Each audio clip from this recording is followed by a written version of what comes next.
Generalmente las películas sobre latinoamericanos son sobre narcotraficantes, violadores, criminales, todos esos estereotipos que tanto daño nos han hecho y que se han hecho tan evidentes recientemente en la política norteamericana han sido creados por un siglo de estereotipos en el entretenimiento, y nosotros nos planteamos hacer una historia de un héroe latinoamericano, un personaje positivo, de carne y hueso, con sus virtudes y defectos, pero que es una persona inspiradora, y pensamos en hacerlo en grande con un actor de la talla de Edgar Ramírez como protagonista, rodeado de leyendas de la historia del cine como Robert De Niro, John Turturro, Ellen Barkin, y que no sea una propuesta de latinos haciendo cine en Hollywood, sino una propuesta de cine latinoamericano con invitados de Hollywood. Yo soy latinoamericano, soy venezolano, yo comencé haciendo cine en América Latina y ese es mi camino natural. Es una cuestión de proyectos y obviamente de curiosidad, de la curiosidad que me despiertan los personajes, pero para mí siempre va a ser muy importante estar ligado al cine de mi región. Cada vez se está haciendo mejor cine, cada vez estamos ganando más espacios a nivel mundial. Creo que, como se hace un rato, el reto es ganar espacios dentro de nuestra propia región. Creo que ese es el reto, uno de los retos y una de las grandes ironías y de las grandes contradicciones que tenemos que resolver, porque la realidad es que a nivel global, fuera de América Latina, nuestra presencia es clara, es precisa y ya no es una cuota. Y sobre todo en los Estados Unidos, donde somos una realidad demográfica incuestionable. En todos sentidos, somos un mercado incuestionable. Otra de las cosas que cuando preguntas cuál era el reto más grande, es que Durán no era el jefe de un cartel. Es mucho más fácil hacer la película del jefe de un cartel. Creo que cada año salen 2 películas sobre Pablo Escobar, o una serie, o una telenovela. Durán no se dedicaba a eso, y eso hacía mucho más difícil hacer su película, y quizás es el reto que fue más difícil a nivel de luchar contra los estereotipos y que nos enorgullece más haber logrado. Todos de alguna manera, y estoy seguro que todos estarán de acuerdo conmigo en esto, nosotros utilizamos metafóricamente la palabra luchar, pelear por cosas. Yo peleé bastante por lograr estar aquí, yo peleé muchísimo para lograr comprar mi coche, yo peleé mucho para lograr sacar mi carrera en la universidad, pero los boxeadores literalmente pelean para llevar comida a la casa. O sea, realmente se dan golpes para llevar comida, y eso inmediatamente cambia la dinámica por completo. O sea, tú realmente te ganas tu comida a golpes. Y por lo general el boxeo, y de allí creo que viene es ese elemento épico que tiene el boxeo, por lo general es el deporte del hombre pobre, donde tú ves estos niños. Yo entrené en lugares muy populares de Panamá, era para mí muy importante hacerlo, y yo entrenaba con los chicos.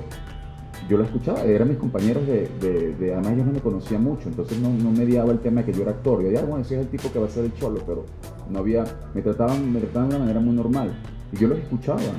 Las historias que ellos contaban, me decían, bueno, es que yo estoy cuadrando esta pelea porque si logro lograr el peso y me monto en esta pelea, voy a lograr pagar la renta, voy a poder comprar a mi mamá tal cosa que le quiero comprar, o voy a poder pagar tal medicina. Esas eran las historias todo el tiempo. Entonces, son niños que no han comido, que comen muy poco, que cuando logran el éxito, cuando logran cuando logran convertirse en campeones, de no tener nada, pareciera tenerlo todo. De no ser nadie, parecieran ser todo para todos. Y eso es muy difícil de asimilar. Y obviamente yo como actor me puedo relacionar de alguna manera en eso. El tema de lo que la notoriedad y el tema de la fama y la percepción puede causar en una persona, a nivel de presión. Pero aquí estamos hablando de alguien que no tiene, porque lo más triste, y esto lo han dicho varios expertos, y bueno, por mi trabajo con Naciones Unidas son cosas de las que siempre estoy conversando, que lo más dramático de la pobreza no es no tener que comer, no es no tener que ponerte, no es no tener un techo, sino sentirte nadie, sentir que eres invisible para la sociedad, sentir que no eres nadie. Y es muy fuerte no ser nadie, sentir que no eres nadie, y de repente tener las expectativas de todo el mundo sobre ti. Bueno, en cuanto al contexto político, el Chorrillo, que es el barrio en el que se cría Durán, era el barrio más pobre de Panamá, y era fronterizo con la zona del canal, que era la zona de los americanos. La diferencia es impresionante, porque de un lado al otro era la típica pobreza latinoamericana, centroamericana, que es quizás la pobreza más grande de todas, y del otro lado era Estados Unidos. Es un poco como lo de estar en Tijuana, ¿no? Que uno ve un contraste gigantesco, pero incluso más grande porque Tijuana es una ciudad más grande y tiene sus zonas pujantes y eso. Y Panamá en los años 60 era un país relativamente pequeño y el Chorrillo era una zona muy muy pobre, y era criarse viendo del otro lado de la vereda a gente que lo tiene todo, pues. Y el papá de Durán era uno de ellos. Los Marines iban para Panamá a divertirse en los fines de semana. Y en ese proceso se consigue una chica panameña y queda embarazada y la abandona. Entonces Durán crece, digamos, soñando con vengarse de la ocupación. Su padre es la ocupación. O sea, era inevitable introducir el elemento político en esta historia, y es una de las cosas que me atrajo desde el principio de la historia. Es parte de lo que yo soy. Yo soy periodista. Mi primera película, Secuestro Express, fue una película bastante política, y creo que es parte de lo que somos y lo que hace que valga la pena contar esta historia, porque se han hecho tantas películas de boxeo buenas que uno siempre tiene que preguntarse, ¿hace falta otra película de boxeo?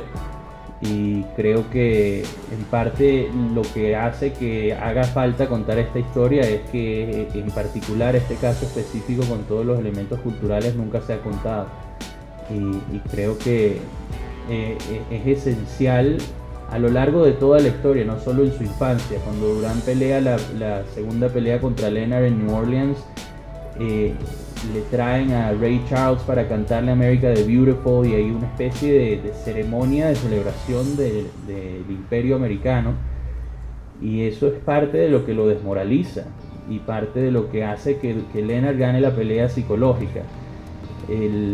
Yo la primera vez que me reuní con Leonard me dijo que a él Durán le enseñó que el boxeo es un deporte mental. La realidad es que cuando dos boxeadores tan buenos como Leonard y Durán se enfrentan, es imposible que uno gane por sus habilidades físicas, porque las habilidades físicas de los dos son óptimas. El que gana es el que tenga las habilidades psicológicas, y la primera pelea la gana Durán porque logró ganar la batalla psicológica, y la segunda pelea, que es la debacle más grande de la historia del boxeo, es en realidad un triunfo psicológico. Bueno, obviamente son días cruciales para los hispanos en los Estados Unidos, desde muchos puntos de vista. Obviamente el voto hispano va a definir las elecciones en los Estados Unidos, y obviamente el asunto de nosotros como hispanos ha sido un punto muy importante durante toda la campaña. Como decía hace un rato, nosotros somos una realidad demográfica en los Estados Unidos, incuestionable, innegable, y de hecho un gran misterio para muchos norteamericanos poder entender exactamente cómo es esa realidad demográfica, porque existe la concepción equivocada de ser asumidos en los Estados Unidos como una raza, y nosotros no somos una raza, nosotros somos una cultura compuesta de muchas razas, y compuesta principalmente de la mezcla de muchas razas. Es un fenómeno a nivel global que es muy difícil de comprender fuera de nuestra propia, de la hispanidad, porque solamente nosotros lo podemos, y de hecho nosotros todavía tenemos que invertir mucho tiempo en entender exactamente qué fue lo que pasó aquí, que se generó esta civilización tan particular, porque existimos latinos, hispanos, de todas las razas, de todas las religiones, de todos los grupos étnicos, y todos nos sentimos latinos, nos sentimos hispanos. Y eso es algo que obviamente dentro de los Estados Unidos es una realidad, y obviamente el estado de nuestros derechos se está definiendo ahora. Y es cuando tenemos que estar muchísimo más conscientes, y muchísimo más conscientes de que ya dejamos de ser una cuota en los Estados Unidos. Dentro del mundo del espectáculo ya dejamos de hacer una cuota porque nosotros somos los que estamos haciendo las películas. Hay muchísimo trabajo por hacer y los que principalmente tenemos que entenderlo somos nosotros, ¿no? O sea, dejar un poco de... Es decir, existe un problema, existe una intención de opresión, eso es natural. Hay que estar consciente de ella y seguir trabajando para minimizarla y para minimizar los estereotipos, incluso entre nosotros mismos. A mí me llama muchísimo la atención cuando periodistas hispanos durante los junkets y durante las entrevistas me dicen: Edgar, ¿y qué se siente? ¿A ti no te da miedo que te estereotipen como latino en el cine de Hollywood? Yo digo, ¿pero de dónde soy yo? O sea, ¿qué soy yo? Yo soy latino, ¿cómo me va a dar miedo que me estereotipen? Los estereotipos no tienen nada, los estereotipos de los clichés no tienen nada que ver con el origen étnico, con el origen, con la raza, con la religión, con la orientación sexual de la gente. Los estereotipos tienen que ver sencillamente con la bidimensionalidad. O sea, los estereotipos no tienen profundidad, no son tridimensionales, por lo tanto son aburridos y son inexactos y son caricaturas. Y existen estereotipos de todas las razas, de todas las religiones, etc. Entonces, a mí nunca me ha preguntado un periodista no hispano, un periodista gringo o europeo, jamás me ha preguntado, ¿te da miedo que te estereotipen como latino? A mí jamás me ha preguntado eso. Solo me lo preguntan los periodistas hispanos. Y allí te das cuenta que entonces hay mucho trabajo de remoción de capas que tenemos que hacer nosotros para quitarnos los propios estereotipos que nosotros mismos hemos comprado y hemos internalizado. Sí, bueno, yo creo que el artículo al que se refería Edgar, yo invitaba a la gente a reflexionar sobre eso, que había todo un escándalo porque Donald Trump dice que los latinos somos narcotraficantes, violadores y criminales. Pero tú cambias el canal y ves una serie de televisión donde ves latinos que son narcotraficantes, violadores y criminales.